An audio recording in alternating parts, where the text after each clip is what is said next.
Before we start question number 1, let's take a look at the task itself.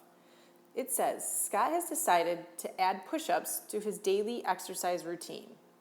He is keeping track of the number of push-ups he completes each day in the bar graph below, with day 1 showing he completed 3 push-ups. After 4 days, Scott is certain he can continue this pattern of increasing the number of push-ups he completes each day. So here's a representation of the push-ups. So for day 1, he's got 3 push-ups. Day 2, he's got 5 push-ups, and so on. So if we take a look at question number 1 says to make a table to represent the information that you have. The first thing we want to do in our table is we want to label what our variables are going to be. So we're talking about push-ups after a certain number of days. So let's say our first variable would be number of days.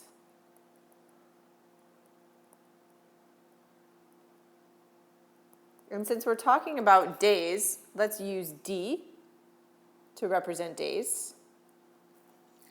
And then we're looking at the number of days to get out a certain number of push-ups. So our other variable is going to be the number of push-ups.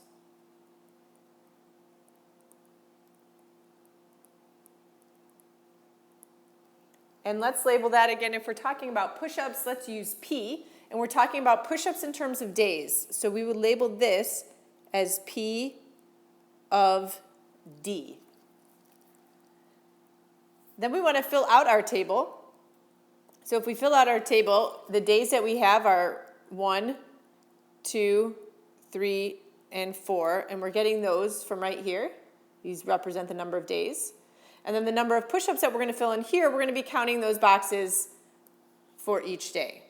So for day 1, we have 3 push-ups.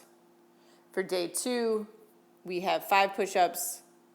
For day 3, we have 7 push-ups. And for day 4, we have 9 push-ups. And just a couple things that we can look at to look at this table that we have, we can notice that as we go up in our number of push-ups, again, we are adding 2 push-ups every day. And if we're adding that 2 push-ups every day, we can make a conclusion that we have an arithmetic sequence.